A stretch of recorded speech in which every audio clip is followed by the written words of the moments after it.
আসসালামু আলাইকুম, my back to channel village life Ganjila. আজকে আমি শেয়ার করব আপনাদের সঙ্গে গ্লাস কাপ মাছ রান্না করা আলু ধুন্দল দিয়ে।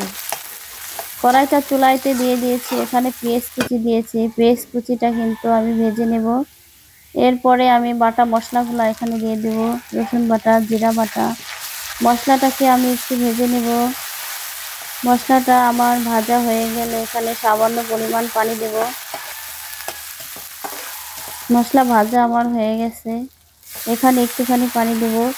দিয়ে কিন্তু আমি আরও কিছু মশলা এখানে দেব। হলুদের গুঁড়া, মরিচের গুঁড়া, ধনিয়ার গুঁড়া দিয়ে দেব, স্বাদ মতো লবণ দিয়ে এটাকে নেড়ে চেড়ে আমি মাছটাকে কিন্তু কষিয়ে নেব। আজকের মাছটাকে ভাজবো না, কারণ মাছটা অনেক তরতাজা ছিল, এই জন্য মাছটাকে আমি কষিয়ে রান্না করব।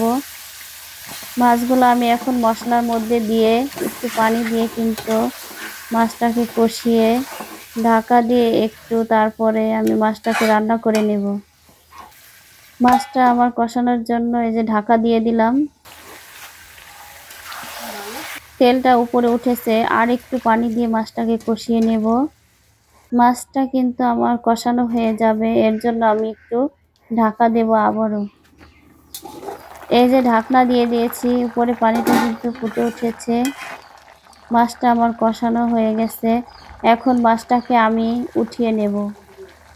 মাছটাকে উঠিয়ে নিয়ে আমি যে সবজিগুলা ধুয়ে কেটে পরিষ্কার করে রেখে দিয়েছি, সেই সবজিগুলা কিন্তু এই মশলার মধ্যেই আমি দিয়ে নেড়ে চেড়ে কষিয়ে নেব। আমি আর বাড়তি কোনো মশলা দিব না।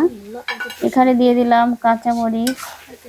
এখন সবজিটাকে মশলার সঙ্গে ভালোভাবে কষাতে হবে। ঢেকে দিলাম আবার সবজিগুলো কষানোর জন্য। সবজিগুলো আমার কষানো হয়ে গেছে, এখন পরিমাণ মতো আমি পানি এখানে দিয়ে দিব সবজিগুলা সেদ্ধ হওয়ার জন্য। পাশের যে মশলাগুলো আমি সুন্দরভাবে পানির মধ্যে দিয়ে দিয়েছি, এখানে যে ঢাকা দিছি, সবজিগুলা কিন্তু আমার নিচের দিকে চলে গেছে। এখন কষানো মাছগুলো আমি এখানে ঢেলে দেব। ঢেলে দিয়ে একটু নেড়ে চেড়ে 10 মিনিটের মতো আমি রান্না করে নেব তরকারিটা। এখন আমি একটু ঢাকা দিলাম। ঢাকা দেওয়ার পরে এই যে পানিটা উপরে উঠেছে, মাছটাও আমার রান্না হয়ে গেছে। ধনিয়ার পাতা দিয়ে দিয়েছি। কালারটা কিন্তু অনেক সুন্দর আসছে, রান্নাটাও অনেক সুন্দর হয়েছে। সবাই ভালো থাকবেন, সুস্থ থাকবেন। আল্লাহ হাফেজ।